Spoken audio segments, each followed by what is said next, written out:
After all this, you still... I still want that gas, yes. And you had better deliver.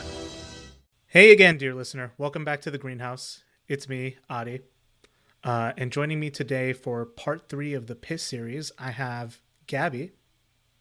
Hi. And Jeff. Hello. So, Jeff, I also got to send you that challenge coin at some point. This is your 3rd appearance. Congratulations. Thank you so much. And where last we left off in our series, we discussed the fixation on identity in the first part, and then we started to inch towards power in the second part when we talked about the establishment. And today, I really wanted to delve into power itself and really how our understanding of history has it in more oblique terms. And at least in my estimation, it's not understood as much in the foreground. I think it's something that gets ignored when we talk about politics, society, and whatnot. So I figured having Gabby and Jeff on with your backgrounds in history somewhat, I figured this would be a good place for you guys to start. So I wanted to start actually with your background specifically. So we'll start with you, Gabby.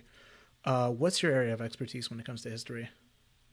Okay, so I'll work backwards. I just recently got my master's of public administration. And I concentrated in nonprofit management, which delves a little bit into history. We did some history related to the public administration field.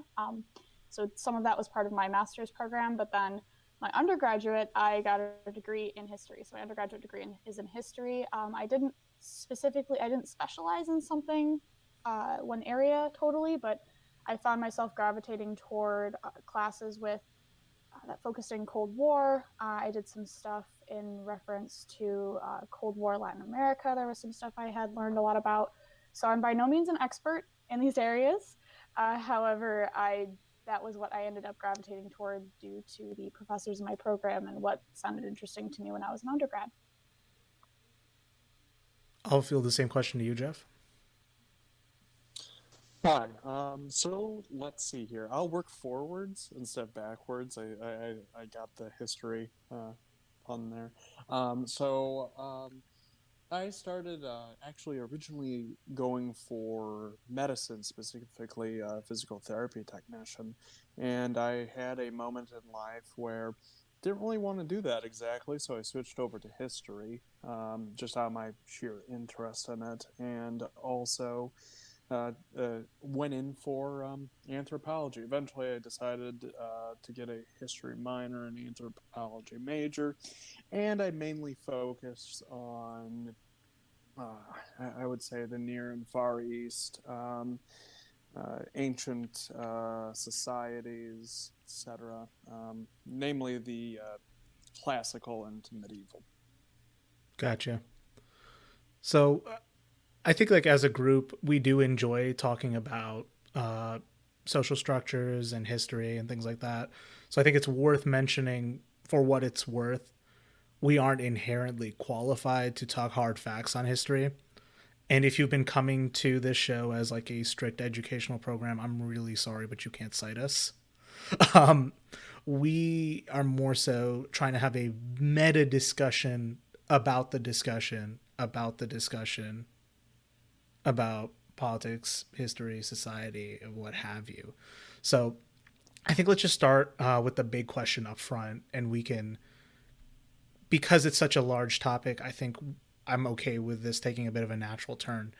Let's just start. What's power? What do you guys define it as? And what seems to be the problem in how people approach it or don't seem to approach it, in your opinions? So Jeff, Gabby, either of you can start.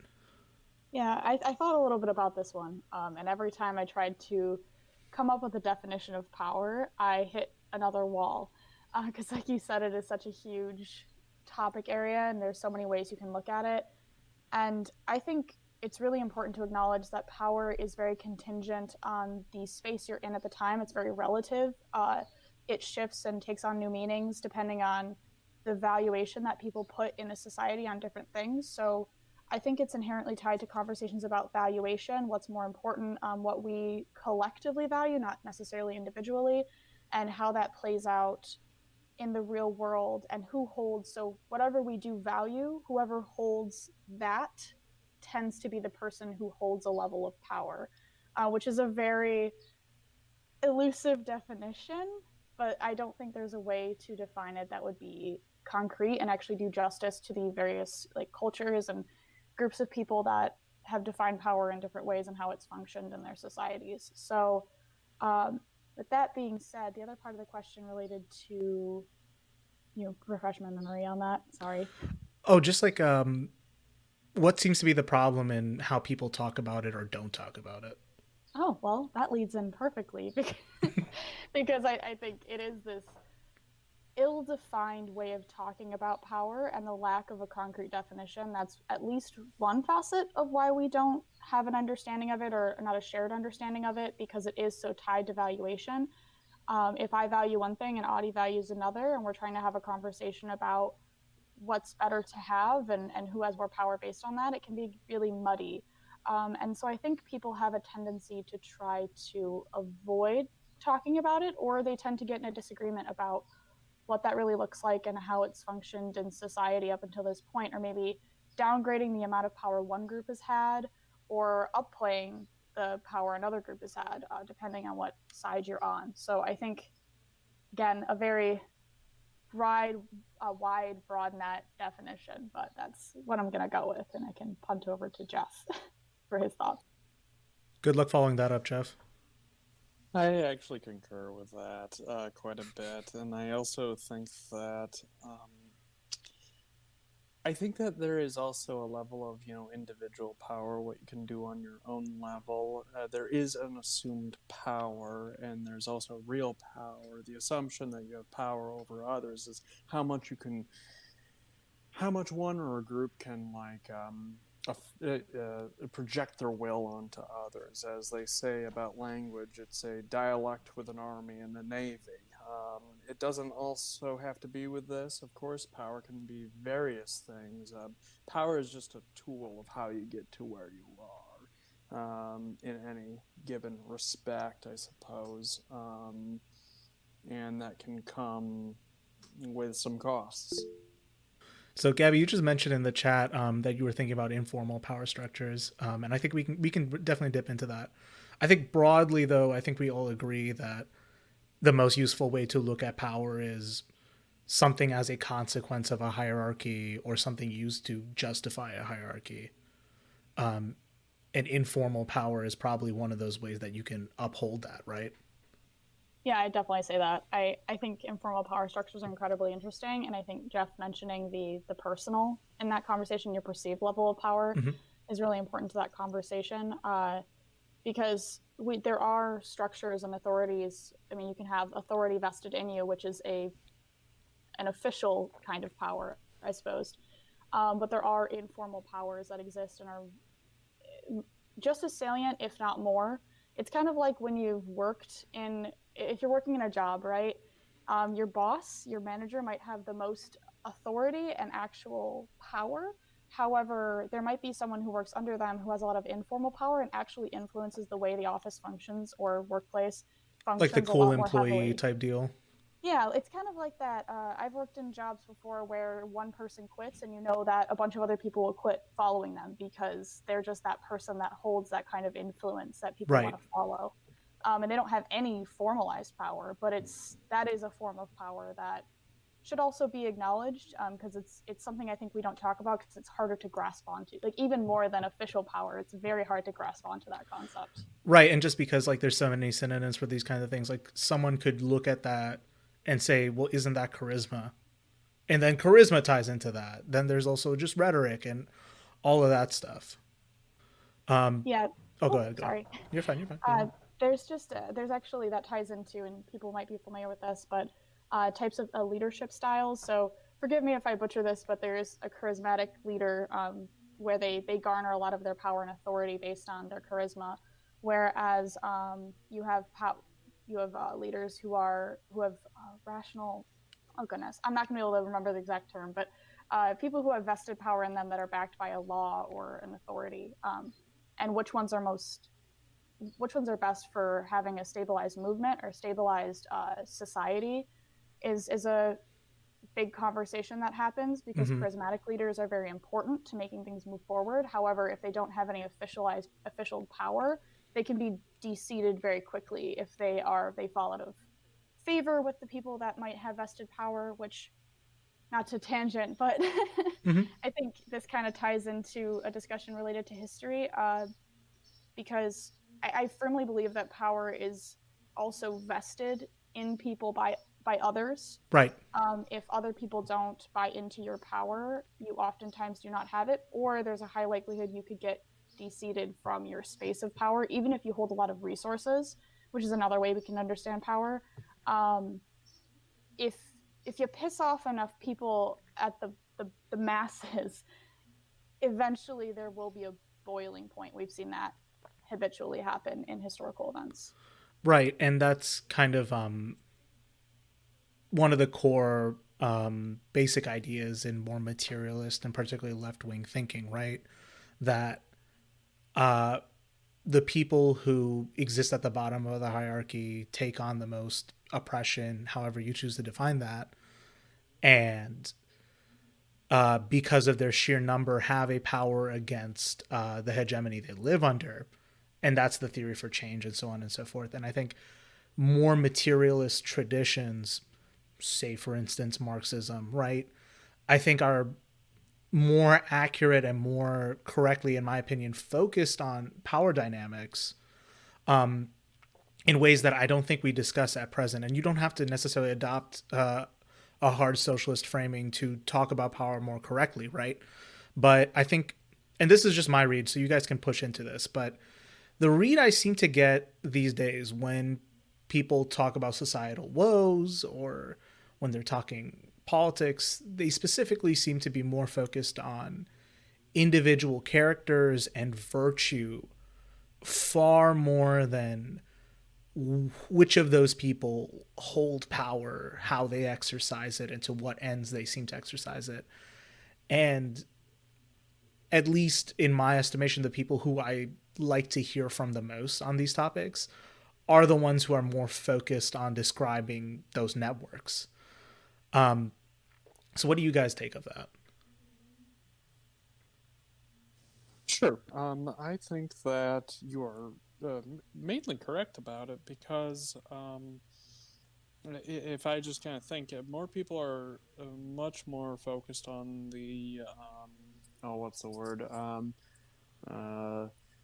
The how they present themselves, how they speak, how they talk, how they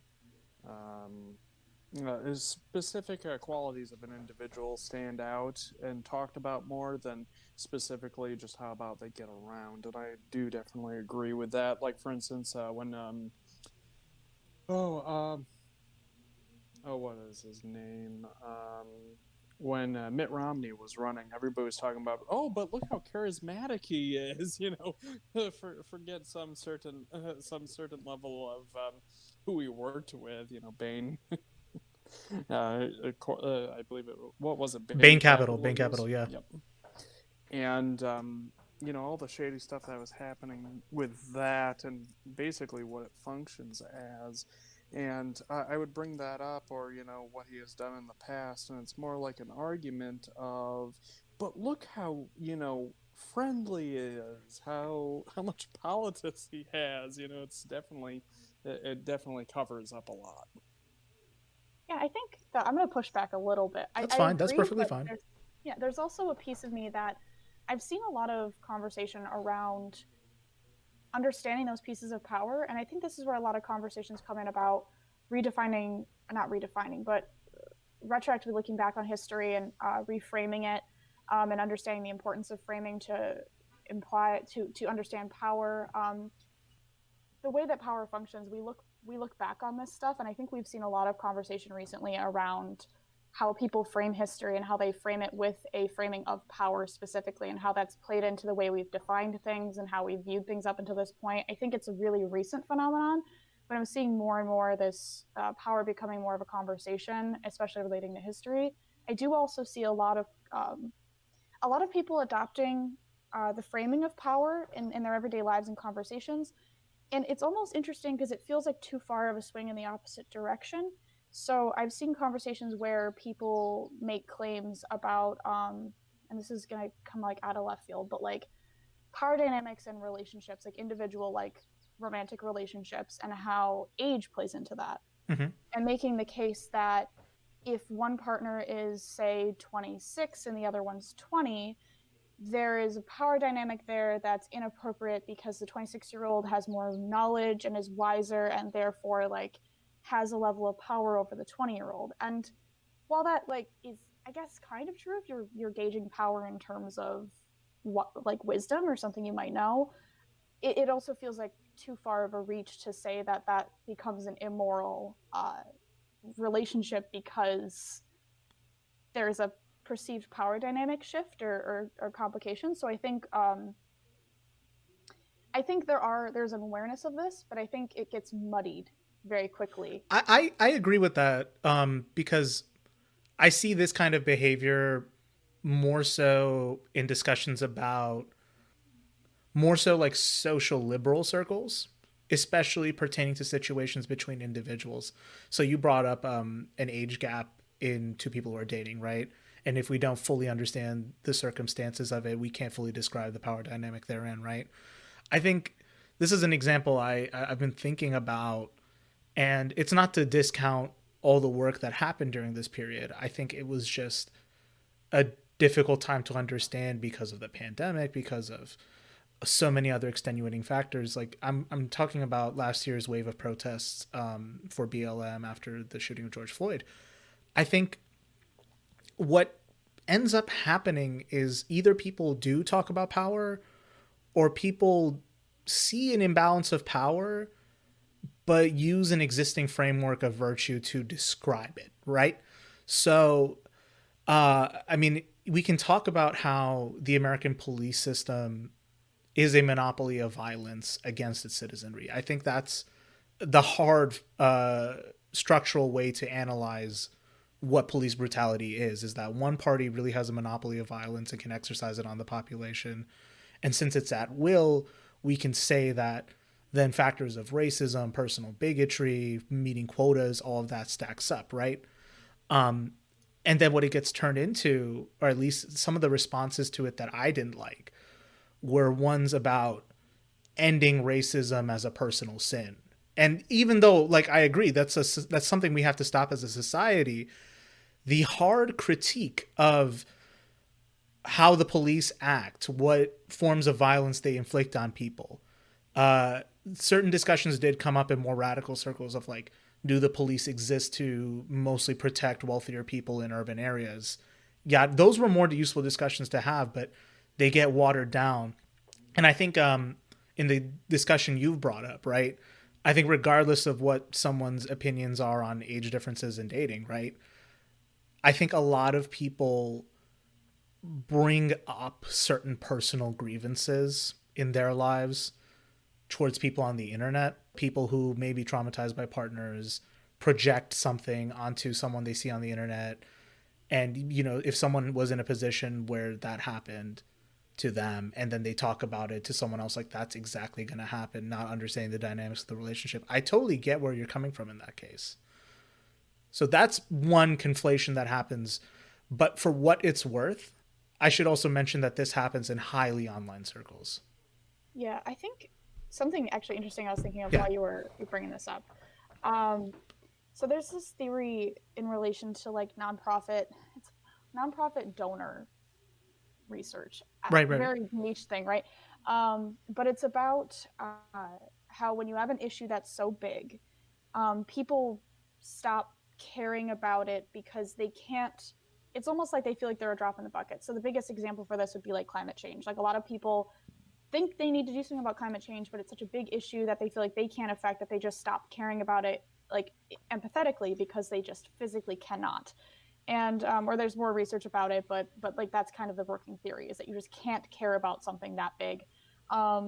very well. I think this kind of plays into that power dynamic conversation because it's a lot easier to look at the murder of George Floyd and to say, oh yeah, it was racism in the police department. It was this individualized thing. It was this kind of smaller piece. And when you break it up and you pull back and you say, no, it's a pattern of behavior based on power dynamics, and not just the police departments, but also the way the justice system functions. If you pull this back, it is entirely a system based on how much monetary resources you have, how much influence you have, and that impacts your freedom. Is another completely power-based system. And I think saying that and framing it that way makes it feel so much more helpless, because just saying get rid of the racists out of the police department and the justice system feels a lot more manageable and personal than this whole system is predicated on this kind of twisted power dynamic that is really hard to undo and really hard to fix. So I guess maybe this might be a little more charitable to people, but there is a tendency to kind of run away from these topic areas that feel too big. And I think power permeating every single facet of our life is like one of those areas where we see this happen a lot. I agree. And I think that's where we ultimately end up in situations where I think where a lot of these highly online or even sometimes in-person discussions often devolve into is trying to understand the personal virtues or lack thereof a person possesses. You know what I mean? So it's like, is person X a racist? Maybe he is, maybe he isn't. But is he just like a yokel spouting it on the internet and that's still wrong? Or is he like the mayor of a city and that informs his policy in that city? Those are two very different things. Yeah, I definitely agree.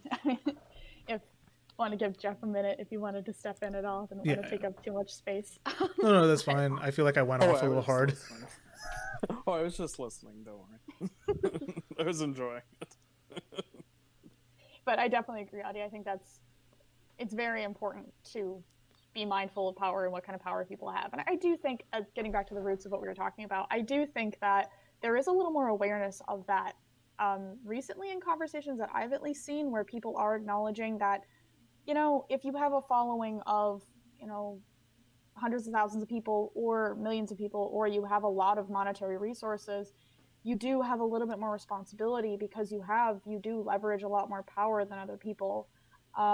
Because ultimately, whether we like it or not, if the people who hold power are able to, and we've seen historically, bring about a lot more problems or issues, or are able to change a lot more than the people on the bottom.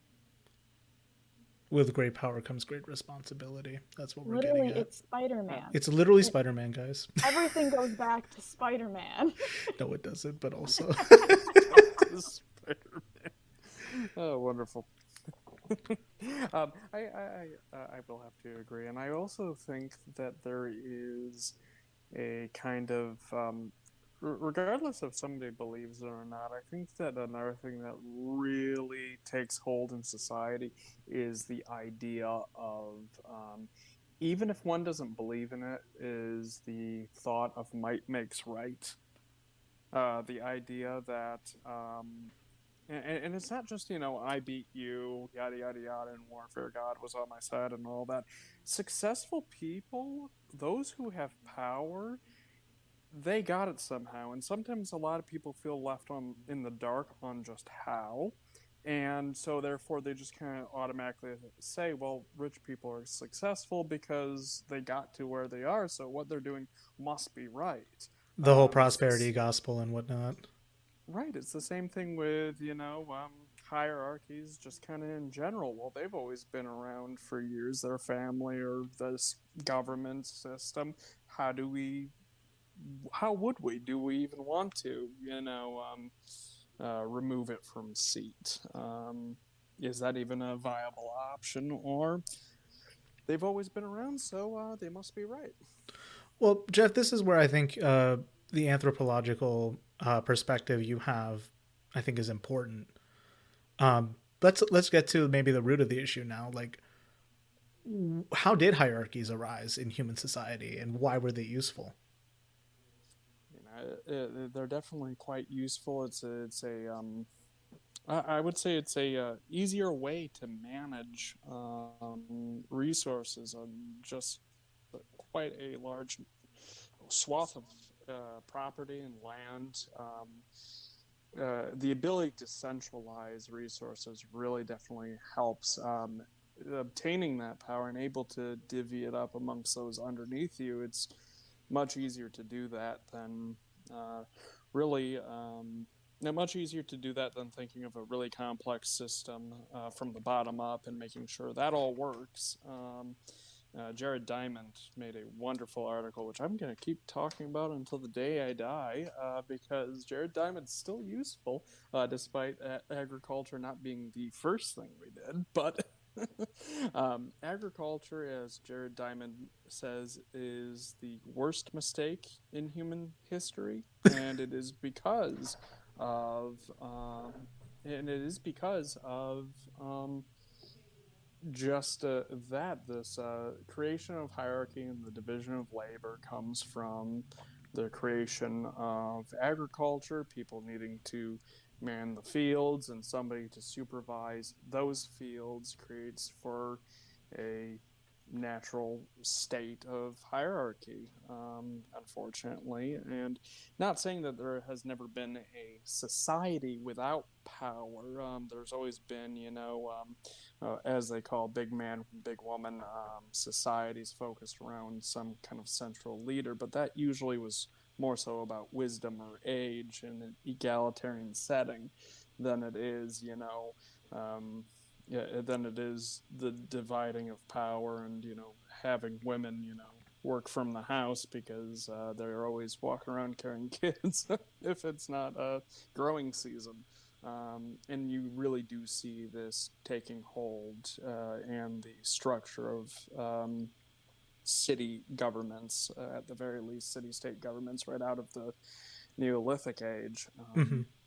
And that's kind of when a lot of things start going downhill, as the anarcho-syndicalist I am will say, it's inheritance in the system. Oh, gosh. Well, so here's the hard question. Are social orders doomed to have an unfair level of inequality in them? Or is it the kind of thing that you can consciously force out of it? I'm a little bit of a pessimist on that. I don't. I mean, it's fine. Same. I was hoping for Gabby to say something positive. Usually I can be a little bit of an optimist, but I think kind of when I was listening to Jeff talk, which fantastic summation of things, Jeff, like could not have done that. So thank you. But I really think it made me think back too to even family structures always have some form of hierarchy in them. They have some form of people heir to this person or that person, or even cultures that didn't have to do with resource division. It was about who has the most wisdom. So if you think of wisdom as a resource, that gives you more power, right? And I feel like these social structures just kind of are baked into how we interact with each other. We're a social species. We behave in a very social way, and I think the only way to get away from that devolving into some form of, I guess, hierarchical structure where one person has more power and might kind of push that down on other people we would have to just not live with others, which we really hate doing, right? We love that seems worse. Yeah. So I feel like, I guess to me, it's like a necessary evil. Like, as much as there will be people who won't, I guess, use this power in a negative way, there are always going to be a handful of people that will. And pessimistic take, but here it is. Yeah, I mean, go ahead, Jeff. I said we're all just Sisyphus pushing up a boulder up down in Hades. See, that's where I'm kind of not at, in that, like, I am very pessimistic about where we are in the present, and definitely reading about the past can be depressing a lot of the times, right? But I still, like, even in my most pessimistic state, I don't believe that the conditions are fully set at times. It's just one of those things about, has something about the human formulation been wrong until this point? or is there just a formulation we haven't tried yet? And on the one hand, like what seems to be coming up and what Gabby explained is that one way you could justify those hierarchies is if you could justify that the people at the top then have a responsibility to do it justly and take into account certain considerations. And that's really the emotional basis behind democracy, right? Is that, at least the people who you put in charge, you had a say in them being in charge, or at least you can trust them to do the right thing, yada yada. But I think it maybe just comes down to the fact that power just exists in different forms in our society, like beyond just the explicit political power of ruling people. And it's more of a question of how do we make sure that more and more people don't get put at the bottom ends of that pyramid. And that's a tough question to answer for everyone involved. And I'm a baby when it comes to reading theory. I need to read more books. I need to, really get off of these podcasts, like listen to mine, but I need to definitely like do a little more investigation and listen to people who are smarter than me on this.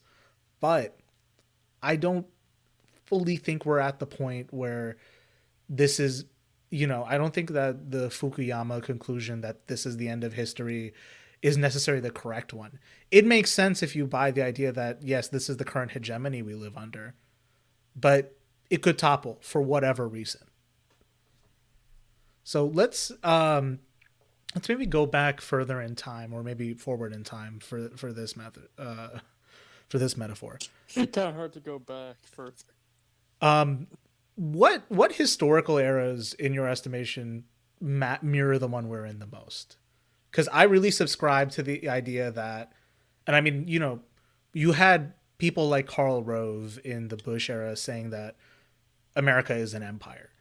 And I largely, even though like that's their view of it, I like to take the view that a lot of the people I look up to also take, that America is functioning much like an empire in decline. So would you agree with that assessment? And if not, what's the historical moment that you think mirrors us the best?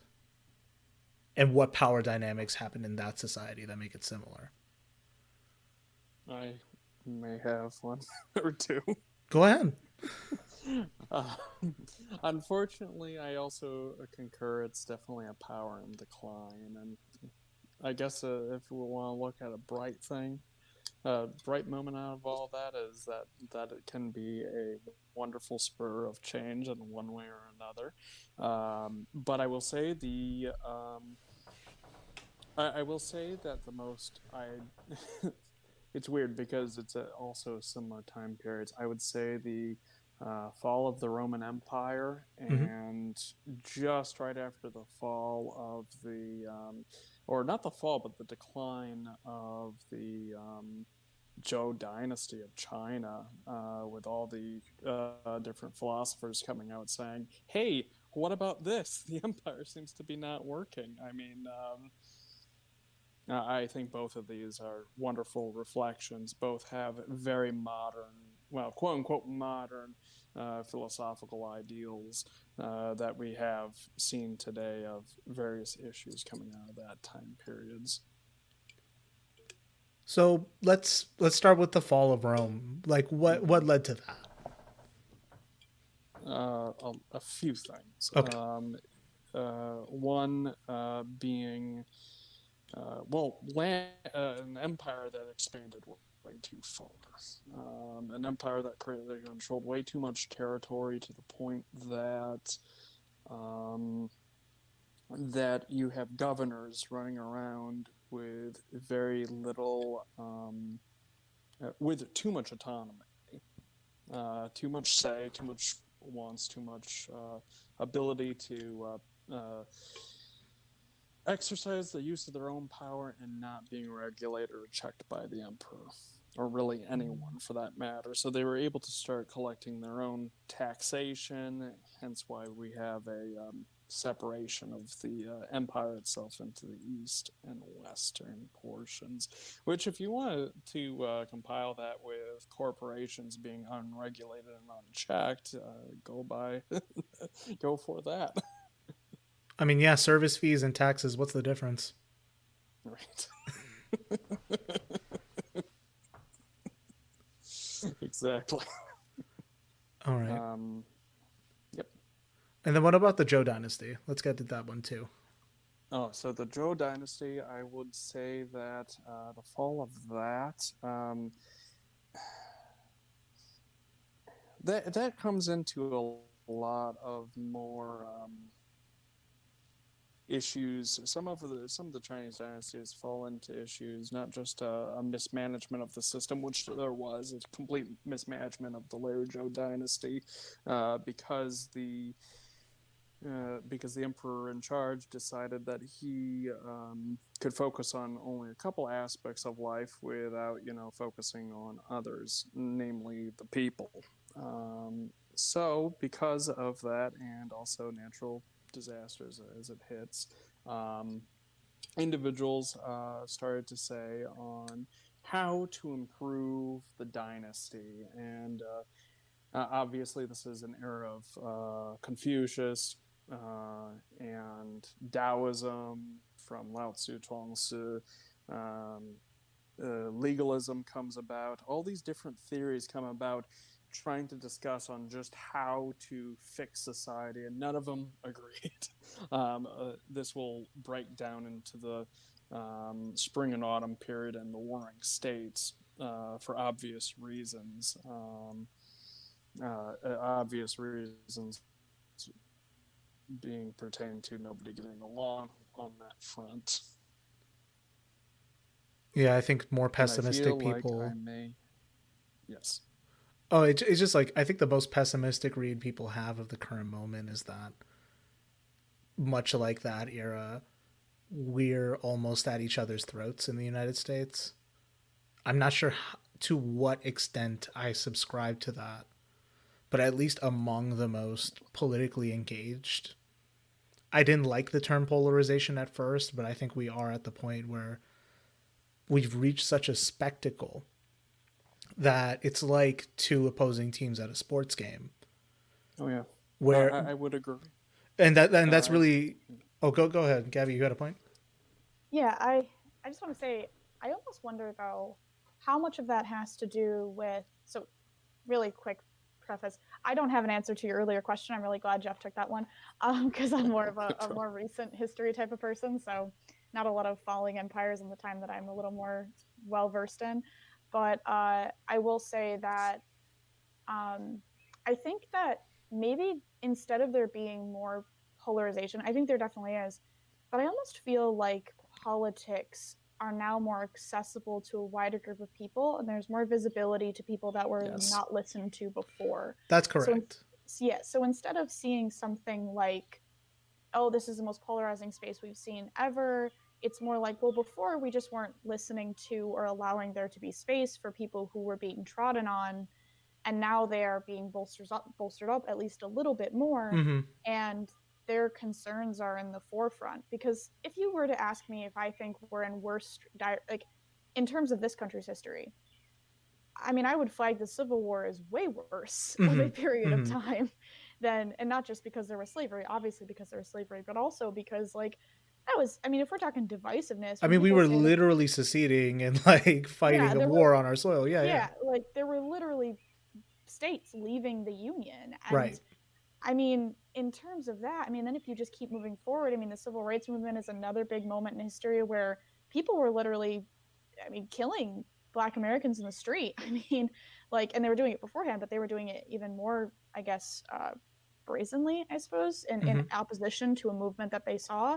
I think what we're seeing now is just a new resurgence of more visibility of groups, and the groups who are in power, namely white Americans, pushing back on that visibility, uh, like they have done in iterations for years, generations, this entire country's history. No, you're right, and I think I didn't get it. I didn't get to fully qualify what I was going to say, but you actually no, you give me a better springboard to explain my point. Is I think we're at the point now where it's like mentally we're just as divided as those points, but because of how spectacleized everything's gotten. I don't think anyone's really acting on it, save for, the political parties that they support, and even then, there's limited scopes for that. It's more of, especially like when we want to talk about the MAGA crowd, right? Like I think they are the most performative type of conservative. You know what I mean? Or even in more liberal circles, I think there's been a big push towards representation, but we don't see the same energy put towards fighting back on inaction. So, I mean, we can even talk about, just how much teeth pulling it took to get Biden elected and also to get him to accept certain points. But we're even at, we were talking about trying to end qualified immunity, which could cut back at the power of the police. And that's not something that the administration is even seeming to take as seriously as they said they would, right? So at least, go ahead. Oh, I was just gonna. I definitely agree with that, and it made me start to think about this a little more too. I think, and maybe this is what you're getting at, maybe not. Right. In times before, it felt like there may have been more of a commitment by people in some level of power in government spaces to fight for certain areas, spaces. So if we go back on the example of the Civil War, you did have, the president and the whole party actively fighting this war in order to do. I don't want to be too generous to even Lincoln and the other politicians during that time, because they did not have a charitable viewpoint on Black Americans. I think we all know that. However, you did see more of a commitment by people in power to at least try to enact some of that change or to pass legislation. Whereas now, like you said, it does, especially on the left side, just feels like a lot of like, gee, thanks. That's not what we need. Right. Right. Like after our wave of protest, that was, for what it's worth, even if, it wasn't the largest wave of unrest we needed to do something, more people than you would expect were out. More people than you were out were saying, yes, I feel positively about this. But that being said, it's like all we really seem to get is like more Black people in commercials at best. You know what I mean?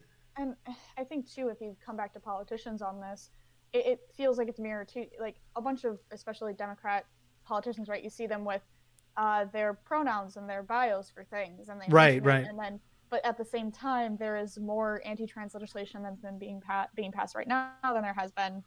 I would argue, at all. Before people didn't focus specifically on it, but there is a specific concentrated attack in a lot of states, and it's like that's great that you're putting your pronouns or waving a flag around, but that doesn't actually change the lives of Americans right now. Like that's not what we need. Yeah, I don't know what else to say about that, except that I think that what you're saying, that lack of action at the higher levels is really salient right now and is creating a lot more frustration and anger amongst people who are very ready for some movement forward, and they just feel like there keeps being blockades. Yeah, and I'm just wondering, like, has this level of hopelessness that seems to really, at least in my read of things, seems to really paint things, has there been a historical precedent for this level of helplessness? Based on your guys' understanding, I don't know. I feel like it depends on how you look at hopelessness, right? Because in terms of between each other, I think we're infighting quite a lot, and hopelessness in terms of like depending on our country to do things or to help individuals. But on the other hand, I'm thinking on like the Cold War era, right? That was like a really fucked up period of time in American history that isn't that like far reaching from where we are now. You had, but it's treated like the ancient past. Oh my God, yeah. It literally, you had people turning their neighbors in for suspected communism. Right. That is some wildly, and the labor movement was crushed. The civil rights movement was put under such intense scrutiny, and it was used to justify so many covert operations abroad. One of the biggest things I think about, and this is just popping in my head right now, but there was a transcript in one of the classes I was in that one of my classmates was reading, and she was talking about, and it was during the Red Scare, and it flat out noted that if someone had homosexual tendencies or they appeared to be homosexual, so this could, be gender nonconforming in any way, shape, or form, any man who appeared a little more feminine, they were deemed as inherently untrustworthy. And because they were untrustworthy, that also meant they were communists. So if you are gay, you're untrustworthy. And if you are untrustworthy, you're probably a communist. And then that was enough justification to get these people put on trial and get locked up, right? Like, with very quick. So as much as I think this period of time is a very salient, very important spot that we need to be looking at, and I think historians are going to look back on and go, holy shit, I do think that somewhere like the Cold War, that to me feels very hopeless too. That feels very scary. Your neighbor could turn on you and try to get you turned into the federal government. Like, and then you think a bomb's going to drop on your head. Like, all the time they have kids hiding under desks with fun little songs explaining, like, oh, duck and cover in case there's a nuke, like, and just assuming the worst about the Soviets and the Cubans and any other third world movement again. Yeah. And don't even, Latin America. Right. Latin America, Indonesia, all of it is terrifying. Well, let's maybe put in this way. Was the Cold War the real, or just the end of World War II, really? Is that where we ended up with the modern condition, or is that more close to maybe Nixon to Carter is where we can say, because yes, there was the Volcker shock and the real push to neoliberal economics as de facto how we run things in America, and then with Reagan you had the rise of finance, insurance, and real estate. But I think our overall acceptance of what's possible, especially in the United States and globally, maybe it was the Cold War that we just stopped believing in an alternative to the present that's less wasteful or more egalitarian or what have you. Yeah, I'm not sure. I mean, that's a big question. Because I feel like when you think of the Cold War and you think of post-Cold War, I think you do have a period of time that is a lot less movement-based in the U.S. compared to pre. But Cold War, I guess, extending. When I say Cold War, I mean extending into the late '80s, early '90s. Pretty much, yeah. Which encompasses a lot of time, which a lot of other movements happened as well. You had a lot of anti-war movements. You had obviously the civil rights movement happening all in that period of time. But since when you look at the '90s on to now, I don't think in at least my living memory, that aside from that, we've had so much civil unrest, we've had so much divisiveness amongst citizens, and maybe this is just the moment that might have kicked off that era that came between now and then, and this could be that next push, right? I don't know if that actually answers your question, but those are my thoughts. That's fine. I didn't expect us to have answers. I just wanted to really address the topic, really. I guess, as always, let's go back to picking on liberals. That's my favorite thing to do on this show, right?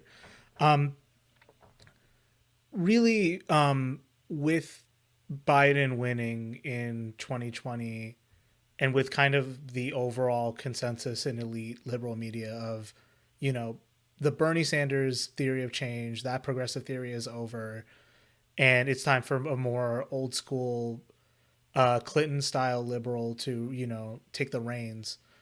But there's something about this style of governance, and I think we're getting back to something we were talking about earlier, right? About how there's a style of governance expressed by these folks that is almost devoid of understanding power at all. I think when it comes to even the culture war obsessed conservatives, right? They have a strategy to win elections and pack the courts and make sure that they gum up the legislative and let their allies in the judiciary pass all sorts of things, whether it's disenfranchising people from their voting rights, whether it's doing things to harm LGBT people, doing things to, stop reproductive services access, things like that. For what it's worth, the Republicans do have a theory of power that Democrats, for whatever reason, don't.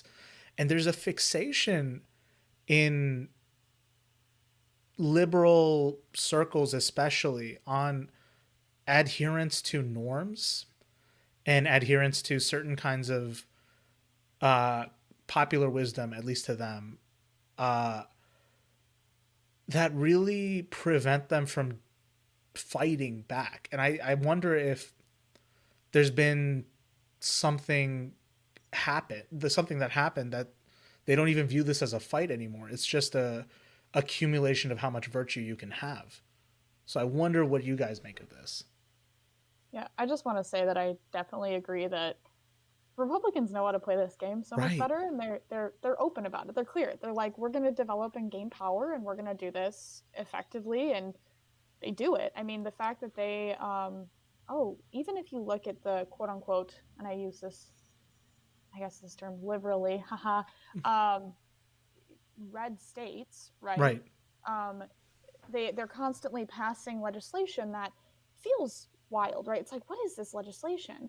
And there's no way it's going to pass through. And they do it to challenge and to continuously push that power envelope and kind of build this narrative and be able to push a little more. And it's a cute understanding of how our system works and them taking advantage of it. And I don't think Democrats, they don't understand how it works. I think they fully understand how it works. It's just for some reason they're not willing to use it. And maybe it's because there's this mentality of, I mean, being quote unquote better than that, or thinking that that's, beneath them and that they can intellectually win this out or something like that. Because that also is the Democratic Party is accused of being this high-minded kind of ivory tower academic space where the common folk are not accepted, right? We elect smart people to run us and whatever it may be. And so maybe it comes from that, trying to uphold that virtue, that way of coming off of, we don't stoop to that level, we don't play those dirty games, we're better than that. But on the very real way, it's majorly impacting people's lives because Republicans don't give a flying fuck. Like, right there, they're doing what they need to do to make their constituents happy. And I hate that. I hate what their constituents want, but they're serving the people that elected them. And it sucks for me as someone who didn't elect them. Mm-hmm. However, I can't say that it's an invalid thing to do. I can disagree with it, but I can't say it's invalid. If that makes sense. It's like, I don't want to endorse it, but I also need to acknowledge, like, this is the game. Like, this is how our system is set up. This is how our power structures function. And if you're going to get anything done, you need to do something with it. And Democrats don't want to do that. Right. And I think right. maybe it's that perceived sense of self that they want to uphold, or an image that they want to uphold. I'm not sure. Yeah. Go ahead, Jeff. I 100% agree with that, and it's been bothering me for years. This kind of ivory tower of self-importance, self-righteousness is just an absolute pain, just nothing but pain for me. It's like comparing Athens to Sparta sometimes, or even more. Which I found out when doing some little research for another side project. The ancient Chinese system of the Mohism, out of that same time period in the Zhou dynasty, called for, scholarly thinking. They were all academics, and we should treat others as we treat ourselves, golden rule and all, and they're making like weapons of war at the same time on the side, like no backbone against the system that commands them.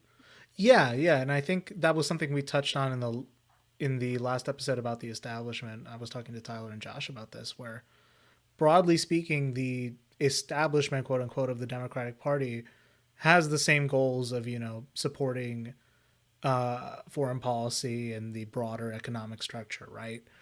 But in this focus that, especially the ivory tower liberals have on a very specific kind of social justice platform,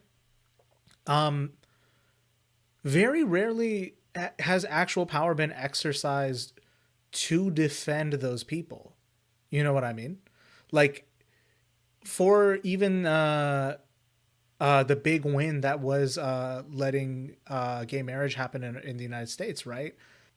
Obama got to claim that as a big fucking win, despite campaigning against it in the '08 primary, right? And the whole reason that it won was for all the fucking people that brought it to the Supreme Court, and then eventually, of course, the justices getting to vote on it. And that's the most arbitrary exercise of power, is how the Supreme Court gets that much power and that much influence, especially for life. But it, ultimately, it comes down to those people fighting the case and winning it. But then, anytime these victories get to happen, Democrats get to basically like, what's that Sailor Moon meme where it's like, I've saved the day, but you didn't even do anything, and then the guy just flies away. It's kind of like that, where it's just like, we've always been there for minorities, and then it's like, cool, are you going to do anything to stop this level of voter disenfranchisement? Well, when they go low, we go high, and there's never any definition for what going high is, because again, and it's not that I need to fight on Merrick Garland's behalf of all things, right? But I just remember like 2016, or sorry, it was 2015 when this all went down, where it's like basically Obama could have just, and Senate Democrats could have just let it happen by Senate fiat. But because the Republicans refused to play ball, Obama just does this whole like, well, I couldn't let it happen. I'm sorry, guys. I tried. I had a pencil and paper, but it didn't work. And there's just certain points where you get to say, fuck it. And if it's that whole idea of responsibility justifying power we talked about earlier, right? Where it's like, if you feel like you're doing the right thing, you should just, do it and ask for forgiveness later at a point. Illegality be damned, but it wasn't illegal in this case. There was precedent to do it in another instance, even though it was for a federal judge. They could have justified it with the same precedent, right? I sincerely wonder how we're supposed to fight back against this with a, quote unquote liberal front that says, no, we're the left. You got to stick up behind us. You got to prop us up every election cycle. And they can clearly point to just how bad the Republicans are, and can even often describe the methods they use to deploy power, but then don't have a power-based theory to fight back. Do you get where I'm going with this? Yeah, it's interesting because those structures are there, like you were saying, right? They're there, and it seems like they're just electing not to use them. And I wish I bet someone doing their PhD in political science has looked at this, right? Right. But yeah, it's like there's only so many points where, whoops, sorry guys, there wasn't the straight cut way to do this, and so we couldn't do it for you. Because when you look at the stakes, especially when they predicate all of their election on, look at how horrible the other party is, look at all these rights they're taking away, we're going to fight for your rights, we're going to save you, we're going to do these things. And that's kind of like especially with the culture war on the Republican side, like that's the whole thing with Democrats right now, is a lot of people on the left vote, or even just minority groups tend to vote on the Democratic side because who else are you going to vote for? That's the pitch. We're the only game in town. Where are you going to go? The Green Party? Exactly. Yeah. And so like, what are you going to do? Because there's also obviously, I mean, maybe there's something to be said. We mentioned the Green Party. It's kind of like a throwaway joke, but like, to be honest, like I have friends who have wanted to vote third party and decided not to because they realize that the power structure isn't there. Mm-hmm. And it would essentially just mean that they could potentially get brutalized later down the road by this other major party that's getting elected. So it's interesting because Democrats do have power by virtue of being an established group that has been able to garner the support and garner this like recognition. But now that they're there, it's almost like that guy who shows up and it's like, now that I'm here, I don't know what to do.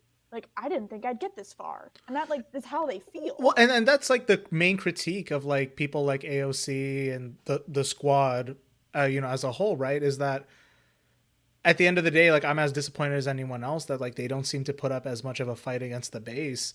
But I think the real point that no one's hammering back is, like, to be fair, no one expected them to win. No one expected them to win re-election. And to top it off, there's no parliamentary strategy yet for how to work within that kind of system. Yes, we can definitely say that the three of them definitely have leverage, right? Because if Joe Manchin can hold shit up in the Senate, then yes, one person has enough influence to gum things up in the legislative. But, to what end? Do you have enough to compromise with them? Do you have enough to like say, no, we can hold this up for you? It's tricky. And that's the dilemma for, I guess, all of us, be as progressives or more in the DSA camp or even further, is like, we're all asking for a deeper systemic reform or even change, right? To what extent, I'm not trying to hash that out, but I think we're all saying that, like, guys, this sucks. But I mean, what? We tried to run a challenge within the system with Bernie, and for what it's worth, even as far as we got, I think we're at the point where either people accept a certain existing framework of voting, but have no vision for dramatic change. It's just, hey, all you can do is vote and hope for the best. Or we're at the point where the vast majority of the country has just given up on participating. Yeah, I want to jump in. I know. No, Jeff you're fine. probably You're has something to fine. say, But I was just thinking about this because there is a trend that happens with American politics specifically. If you look at presidencies, a lot of times when Democrats get elected into their positions, further back usually, it's usually during a time of like, wow, shit's really bad right now, and people want to see something shift. They want more. They want more social supports. They want things of that. Sorry. They want those kind of supports that happen with Democrats usually, or I guess more left liberal types of politicians. And it's interesting that the shift has happened at kind of a do nothing party for the sole fact that, oh goodness, FDR is who's coming to mind right now. Right. You would be hard pressed to find a president who pushed more and packed the courts more and had just like this very intense like control and like playing that system of power in a really like forefront way. Like he wasn't shy about the fact that he was doing that.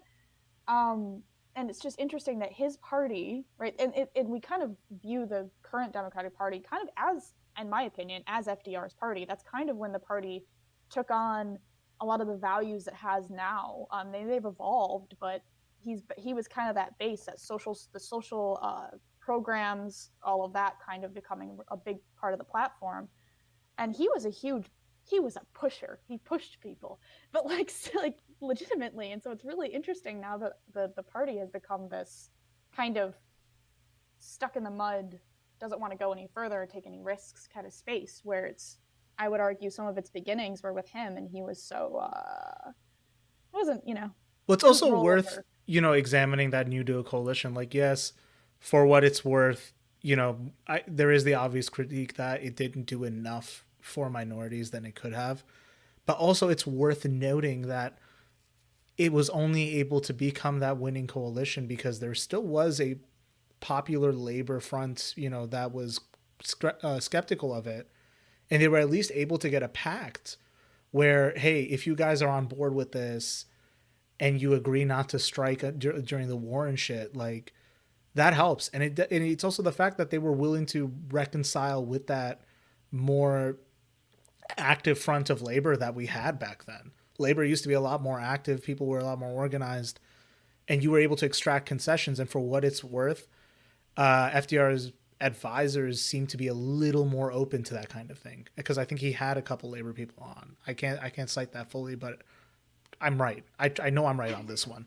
But again, it's like there was still an understanding even at the FDR point of like, okay, we're the Democrats, we're not fully socialist, but there needs to be a popular front if we're going to fight back against the Republicans and all of this inequity. And they were able to correctly identify that the real cause of the Depression was this, overarching oligarchic class, right? Now, they didn't share the anti-capitalist approach to that, but they had a theory for it. They had a theory to address it. Well, I think it's just when you look at his presidency and you think about, like, I don't know, I feel like if you had FDR in a room with some of our more recent politicians now, he'd probably view them more as like almost conservative, but Right. not in Like like I an don't think he would actual term. identify With them this. as Yeah, because he was a mover, right? Like, and a lot of the people before him, so Herbert Hoover, which I think that man gets a lot more shit than he deserves. Because anyway, but a lot of things that characterized a lot of Republicans or conservative platforms was like maintaining things. Like it was very right. much like really that old conservative Republican idea of hands off. Let's just let things run and do their thing, which is why a lot of times, in my opinion, Democrats would be voted in when shit hit the fan Right. because they were the party of, hey, let's give things to people or do these things or whatever it might be. So give supports in whatever that would have looked like. Um, and the Republicans weren't. And I think maybe this shift has come with Republicans becoming more this culture war piece, becoming a big part of their platforms and absorbing the evangelical Christians in the US and becoming really this moralistic type of edge to their party might have pushed them to be more active and to take advantage of these pieces of power to push these agendas. Because before, their agenda was make government small, keep hands off, don't do anything with it, which you don't really need. And they tried to a list. justify that because especially the real like crazy libertarians in their analysis of power, it's like the minute it becomes competent, it's already going to oppress.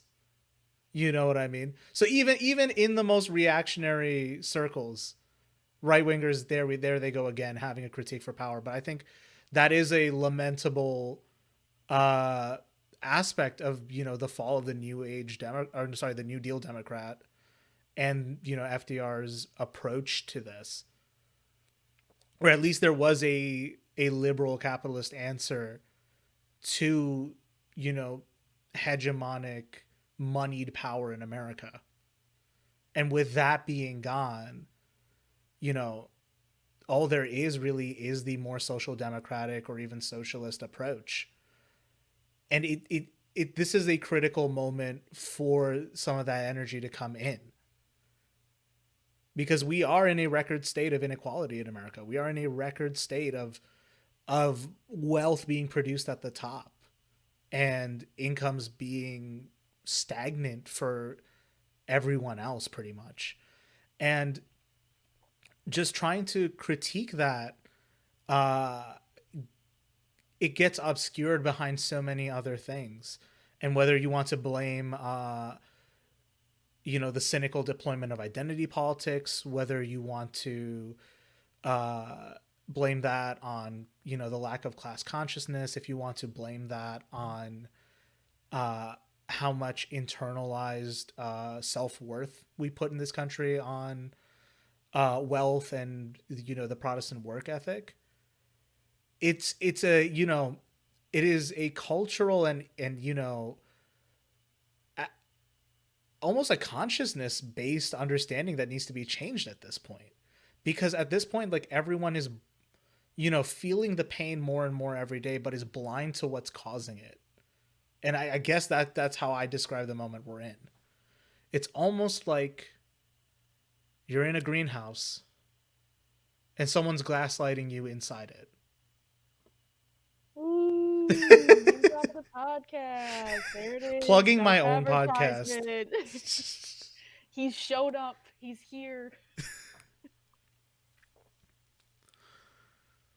So yeah, I know this has been a haphazard episode, dear listener, but this is such a big topic, and I feel like at least in this series, I had to at least address this small point of power is something that's worth looking at least a little removed from everything else, to make better sense of the situation that we're in, and just understanding that it's applied to ends that are good or bad, and that people hold it and people deploy it to ends is more useful. Because I think a lot of us, me specifically, like, I came out of that liberal tradition of just assuming that, I mean, again, like, the West Wing was a poison for a lot of us, right? Where we just assumed, like, if you're just smart enough and you just project enough good ideas at them, they'll fold and they'll let you do it. But that's not the situation we live in. We're in a situation where, there's always realpolitik is not a lens you apply to a situation. Realpolitik is the reality of how these things go down. There is a hard and soft power at play all the time, and if you're not paying attention to it, you're not getting useful results in your analysis. Yeah, that's totally true. I think, oh gosh, this is such a big topic. I feel like anything we've talked about, and there are, even as I'm sitting here right now, there are 1,000 different things that we didn't even There's touch. 1,000 things we didn't touch. There's 1,000 Yeah. things I gotta edit. You know what I mean? But like, it's honestly, it is such a complex, difficult topic to talk about and to think about. But I think, if this is a closing thought, it might be a closing thought. But I think a useful exercise for me in terms of power and understanding power is trying to think about power dynamics and how they function kind of every day in my life. And I don't mean to sit down and think about age gaps all day and how there's a power dynamic there. That's not useful. Don't do that. But I do mean to. And that's a favorite one on the internet, the age gap one. I'm just going to say that. Like, I see it all the time. That's why there was a reason it was my example. But to sit and kind of think a little more about how power plays into conversations and things that occur, or even just basic things. A big one I like to pick on is I think it's great that campaigns don't take corporate donations, but I also think that there is a level that becomes unrealistic because in the US, money is power, and in order to gain political power, you need to have money. And it is so predicated on that to be realistically, to fund something, you need to take some help. And this isn't endorsing it. I think it's a very broken system, but just understanding how power dynamics play into the system that we have and how it can further diminish value in certain spaces, or it can bolster up value, because we were very pessimistic in this episode. However, there are instances where power has been used for very good and productive means in plenty of ways. MLK might be a really good example for charismatic power. Obviously, he's like the go-to. But yeah, I challenge everybody to sit and think about power in their lives and think about it in everything they take, especially political conversations, and with a dose of like realism and how those dynamics actually play out. That was a lot to say, but be mindful, I guess. Jeff, anything you want to? Sure. Yeah. I would suppose. Just to kind of go off that, I would say be mindful of your local and state politics. I think that often gets swept under the rug in the excitement of, the old saying of work locally, think global. Definitely applies here, I believe, and that. I feel like there's some great change, and I wish Democrats did it within their blue states, because I feel like you can really push for a lot. I think about what we've been able to do here in Michigan with the gerrymandering, legalization of marijuana, having a voting age, and being automatically to vote. I think this is such good things, and I feel like they are the Democrats in the state of Michigan have taken a step back. I feel like the governor is worried about having too much flack in certain areas, and I'm just like, come on, you could just push and change the voting system so we can have a ranked choice voting system, and that makes me so happy. Just take the power that you got, run with it, go in for what you're elected for, damn it. Yeah, I think you guys really touched at that. You have to look at it ultimately as you understand it. I think my critique is a little harsher here, but it's to the point of, if you want systemic and fundamental change, you can't tiptoe around it. You have to really think how you plan on doing this. Methods matter. Plans matter. Being part of something matters, right? So, this isn't just something you can sit on the sidelines on and really comment on. This is, where you need to consider, hey, I'm highly online and my politics are maybe, further left in the DSA, but maybe I should just head out and see if it was worth, just going to a meeting and maybe getting involved in some of that. Maybe it isn't for you. You know what I mean? But The system as it exists, unfortunately, allows for that. If you want to go outside of that, well, don't post about it, buddy. Well, you might say, Adi, that with all these thoughts and power dynamic conversations and posting on social media, maybe you could use some of the tools that have been talked about in previous greenhouse gaslighting True, episodes true. in order to go out and enact actual change in your communities and your local politics. That's true. That's true. And also, again, like, you don't have to agree with all of us here on everything we've said. We're just trying to have a meta discussion. If you found any of this useful, that's really all I'm trying to shoot for, right? I don't have the most consistent critique at times. I don't have the most consistent episode at times. I'm just having fun with my friends and, maybe just hoping people consider something a little differently. So, any final plugs, any final thoughts? Thank you for having us on to talk about this. My pleasure. I love talking about Thank you so much. Honestly, I can't do solo episodes, so like I need people on. I do better with the discussion, so trust me, like this is as much a part of everyone who comes on as it is me. So with that, I'm just going to get into my final closing plugs. We're finally on Twitch, guys. I'm playing Legend of Zelda Breath of the Wild. Tomorrow on Thursday. Oh my god, no, I'm recording this on Wednesday and this is going to be out on Saturday. My bad. So yeah, at the time of release, which should be Saturday morning Eastern time, I will be playing 4 to 7 on Sundays, pretty much every week. And then I do a couple surprise ones every now and then. So just subscribe to us on Twitch. You'll get the update when I'm recording. And just make sure to follow us on the social medias. I'll put them in the doobly-doo. So with that, take care, guys. Take care, dear listener. And I'll see you again at the greenhouse soon.